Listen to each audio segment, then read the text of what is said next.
자, 안녕하세요. 선생님입니다. 자, 우리 이젠 불교에 대해서 한번 배워보도록 하겠습니다.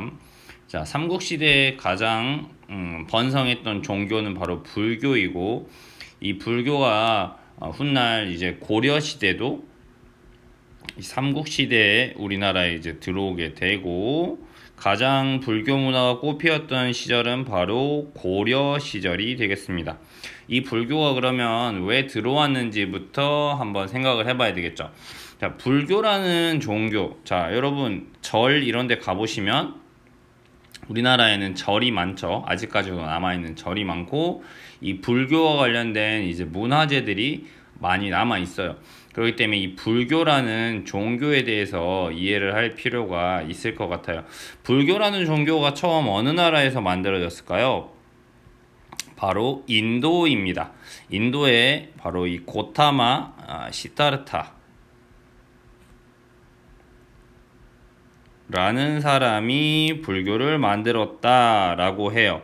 네, 왜 이렇게 사람들은 고통 속에서 살아갈까라고 고민을 하면서 깊은 생각을 하다가 어느 순간 깨달음을 얻었다고 하죠. 그래서 바로 만들어진 종교가 바로 불교입니다. 자, 불교는 결국 뭐겠습니까? 어디로 가는 것이야?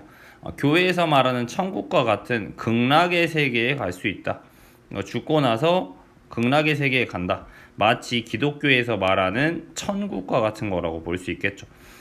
그래서 바로 이 불교라는 종교에 대해서 여러분이 이해해 주시면 되겠어요. 교회에서 말하는 건 천국, 불교에서 말하는 건 이 극락의 세계이다. 라는 겁니다. 그러면 이 삼국의 나라들이 결국 왜 불교를 받아들이냐면 바로 자신들의 나라를 안정적으로 만드는데 도움이 되었기 때문이겠죠.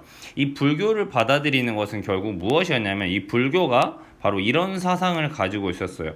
왕, 즉, 불이다. 무슨 말인 것 같아요? 즉, 이게 무슨 말일까?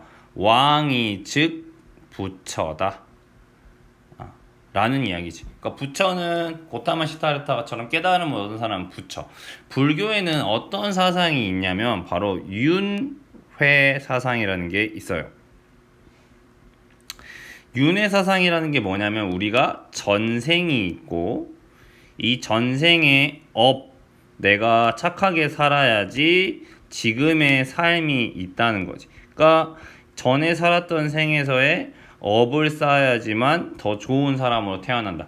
근데 심지어 왕으로 태어났으니 이 전생에 많은 업을 쌓았을 것이다 라는 거지.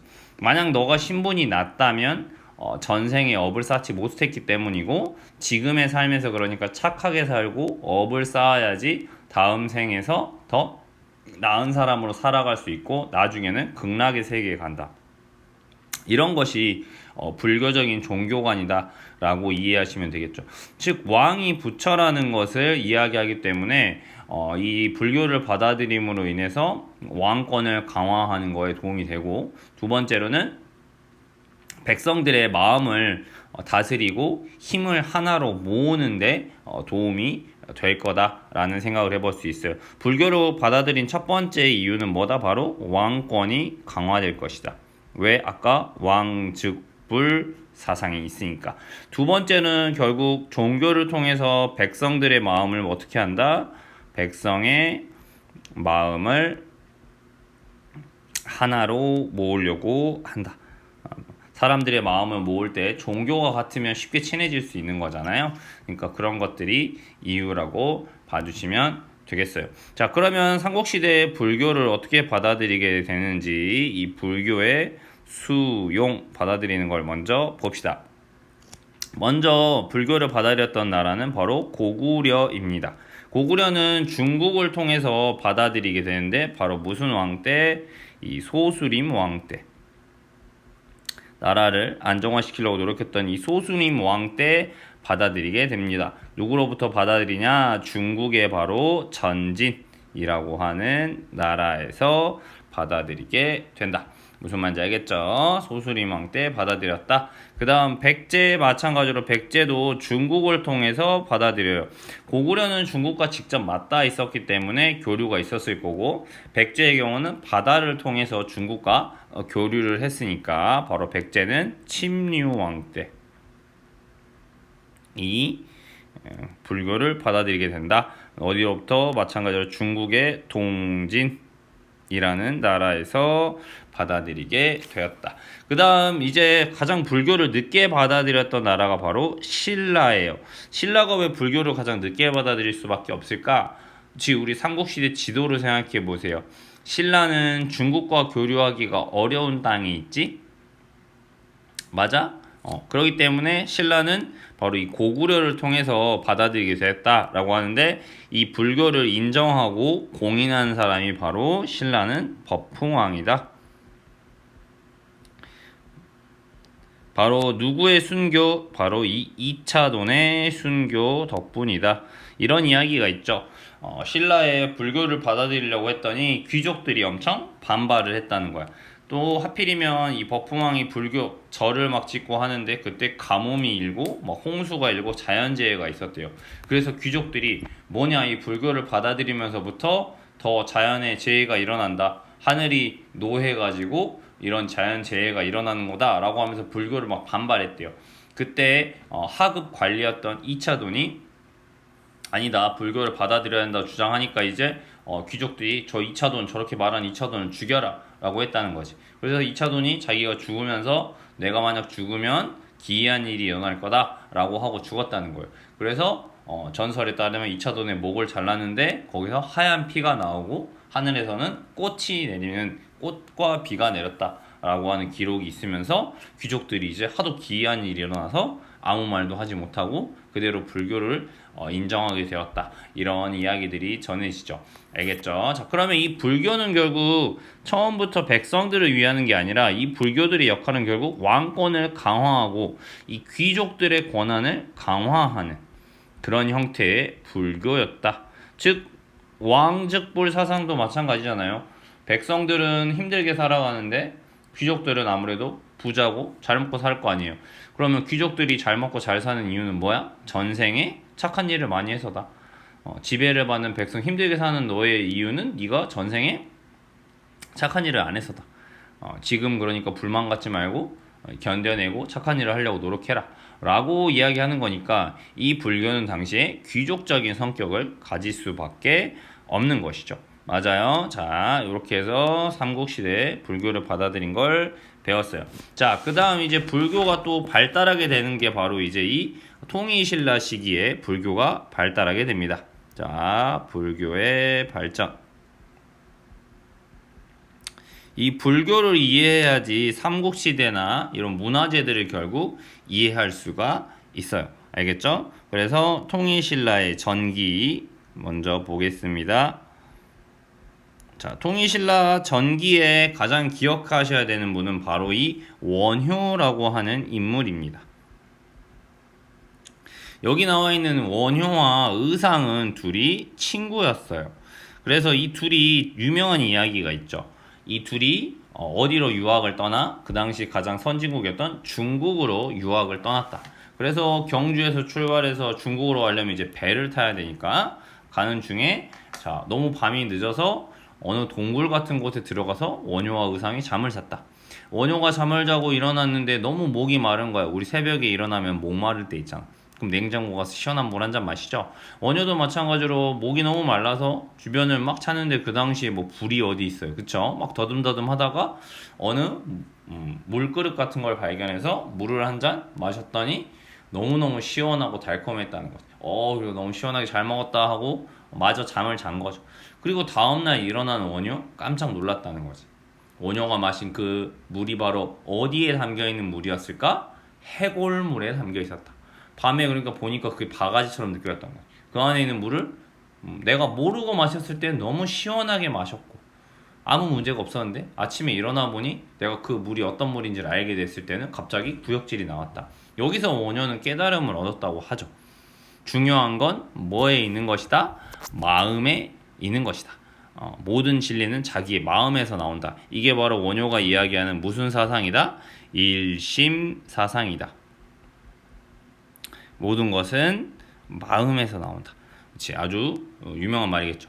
그 다음 원효는 중국으로 가는 걸 포기해요. 그냥 다시 돌아옵니다. 왜? 중국에 가서 뭘 배우냐? 모든 것은 나의 마음에 있는데 중국에 가서 배울 거 의미 없고 나는 내 마음 속에서 진리를 찾고 이것을 더 많은 사람들에게 알려줘야 되겠다라고 이야기하는 사람이 바로 원효였어요. 그래서 원효가 이제 백성들에게 이 불교를 전파하는데 아주 큰 공을 세우는 사람이에요. 백성들은 그동안은 불교가 귀족 불교적인 성향이었기 때문에 돈 많은 귀족이 아니고서는 백성들이 불교를 믿는다는 건 어려웠다는 얘기죠. 귀족들만을 위한 불교였다는 것. 하지만 이 원효는 바로 불교를 수많은 사람이 믿게 하기 위해서 또 글을 모르고 이런 사람이 많으니까 노래를 통해서 불교의 이야기를 전달하는 거야. 그래서 바로 그 노래가 바로 무예가가 되는 거예요. 마치 광대처럼. 그치? 이 당시 스님이면 일종의 신분이 높고 인정받던 사람이었겠죠. 그치? 귀족들한테 잘 보이거나 왕한테 잘 보인다면 자기가 스님으로서 편안한 삶을 살 수 있었을 거야. 하지만 원효는 백성들을 위해서 자신이 광대처럼 노래를 지어 부르고 다니고 사람들한테 막 이야기하고 다니는 것을 창피하지 않았다. 그렇게 하면서 결국 백성들에게까지 불교가 퍼지는 것에 굉장히 큰 노력을 기울인 사람이다 라고 볼 수 있겠습니다. 무슨 말인지 알겠죠? 그 다음 바로 말한 게 여기 뭐 원융회통이라고 나와 있는데 이런 이야기를 하고 그러니까 이런 이야기 하는 사람이 원효다라는 것 정도만 알아쳐 주면 돼요. 그 다음 원효가 말한 가장 중요한 건 아미타 신앙이죠. 그래서 정토종에서 이 나미아미타불을 외치면 바로 극락의 세계에 갈 수 있다 라고 이야기를 하는 거야. 그러니까 아미타불에 귀의한다는 뜻이다. 그래서 아미타불 아까 극락이지. 극락을 관장하는 부처님한테 나무 아미타불 나는 아미타불에게 돌아갈 거예요 라고 해서 나는 천국에 갈 수 있다. 그러니까 어려운 거 몰라도 이 나미 아미타불만 외우면 천국에 갈 수 있다. 즉 불교의 대중화에 굉장히 노력하게 되는 그런 사람이라 볼 수 있겠죠. 그 다음 또 책을 짓는데 바로 이 신문화쟁론이라고 하는 책을 지었다. 이런 것들이 바로 나오면 원효대사의 이야기구나 라는 거 알아주면 될 것 같아요. 자, 화엄은 의상은 진골 출신, 귀족 출신의 승려죠. 이 사람은 당나라로 유학을 갑니다. 원효는 중간에 돌아왔다고 했죠. 가서 신라의 이 화엄 사상이라는 것을 전파를 하게 됩니다. 알겠죠? 이 사상을 바탕으로 마찬가지로 의상도 조화롭게 서로 싸우지 않게 조화를 이루어야 한다. 모든 존재는 서로 의존하여 조화를 이룬다 라는 말이 바로 화엄 사상이었다는 거지. 그리고 이 화엄 사상을 바탕으로 부석사라고 하는 절을 만들었다. 마찬가지로 의상과 화엄은 이 당시 귀족 불교였던 불교를 바로 대중화 많은 사람들이 믿게 하는데 큰 공을 세운 인물들이다 라고 기억해 주시면 될 것 같아요. 또 한 명의 스님은 해초라고 하는 스님이 있습니다. 이 해초라고 하는 스님은 바로 인도까지 가서 불교가 생긴 나라가 인도잖아요. 그 다음에 중앙아시아, 중국 넘어서 다른 중앙아시아 나라들까지 돌아다니면서 그 나라의 절이라든지 불교 이런 것들에 대해서 순례 돌아다니고 와서 지은 책이 바로 왕오천축 국전이라고 하는 일종의 여행기죠. 이 여행기를 쓰게 되는 사람이 해초입니다. 자, 이렇게 통일신라 전기에 유명한 스님들 세 분 배웠고요. 자, 원효대사 특히 시험에 아주 잘 나옵니다. 이런 것들을 다 외우기 힘들어도 이런 것들을 일심사상, 무예가, 원융회통, 아미타 신앙, 신문화쟁론 이런 게 나오면 이 스님은 통일신라 전기의 원효 스님이고 불교 대중화에 힘쓰신 분이다. 이런 식으로 꼭 알아두시면 될 것 같아요. 하지만 세상이 모든 것은 결국 물이 고이면 썩는다고 하죠. 나중에 이제 종교, 이 불교도 변화하기 시작하는데 원효나 의상이 불교 대중화를 위해 노력했지만 이 통일신라 후기에는 또 다른 형태의 종교가 불교 중에서도 생겨난다라고 볼 수 있습니다. 어쨌든 원효나 의상의 이 불교도 초반에는 공부를 통해서, 그러니까 교리를 공부하고, 종교의 이론을 교리라고 하죠. 책이나 이런 걸 통해서 공부를 해서 깨달음을 얻는다라고 했다면, 자 이제 통일신라 후기에는 어떤 형태의 불교가 유행하게 되냐면 바로 이 선종이라고 하는 불교가 굉장히 유행하게 돼요. 선종이라고 하는 종교가 왜 유행을 하게 되는 거냐면, 선종이라는 종교는 뭘 중요시하냐면 개인의 수행을 통한 깨달음을 중요시. 그러니까 이 전에 있는 불교들은 뭐 열심히 공부를 해야 된다든지, 어려운 한자말을 공부한다든지, 뭐 이런 것들이 주로 많았지만, 선종은 개인의 깨달음이 있으면 깨달음이 중요하다. 그러니까 뭐 어려운 교리 이런 것만 너무 할 필요가 없다. 뭐 이런 이야기들을 하게 되면서 결국 선종이 발달하는데, 이 선종이 발달한 게 대표적으로 구산 선문이 있었다. 자, 지도를 보시면 그쵸? 여러 가지 9개의 산이 있고 그 산 아래에 절이 있죠. 그러니까 이게 선종이 굉장히 발달했다는 것을 보여주는 그런 절들이 되겠다. 그 다음 이 선종이 발달하는데 또 통일신라 후기에 무엇이 역할을 하는 것이냐면, 결국 이 선종을 지원해 준 사람이 누구야? 결국 지방 호족들이다. 즉 여기 있는 원효나 의상이나 이런 귀족 불교들은 결국 경주에 있는 그런 진골 출신의 귀족이라든지 이런 사람들이 주로 다 차지하고 있었으니까, 이 선종은 지방에서 발달하게 되고, 그래서 지방 호족들이 자신들의 종교적인 거점으로 삼는 거라고 볼 수가 있을 것 같아요. 그래서 바로 이 선종이 발달하게 되면서 깨달음을 얻고 나서 이 스님이 오랫동안 수행을 하고 나면 돌아가시고 화장을 하면 사리가 나와요. 사리라고 해서 구슬 같은 게 이제 화장을 하면 나오는데, 이것을 모시기 위해서 보면 요 53쪽에 보면 화순 쌍봉사 철감 선사 탑 이런 거, 사리를 모시는 이런 탑이 발달하게 되는 것이다. 이런 탑을 보면 바로 통일신라 후기에 발전했던 이 선종과 관련 있는 것이다 라고 이해해 두시면 되겠습니다. 마찬가지로 핵심 개념 확인하기 꼭 보시면서 내가 지금 공부했던 것들 다시 한번 점검해 볼 수 있어야 돼요. 알겠죠? 이상입니다.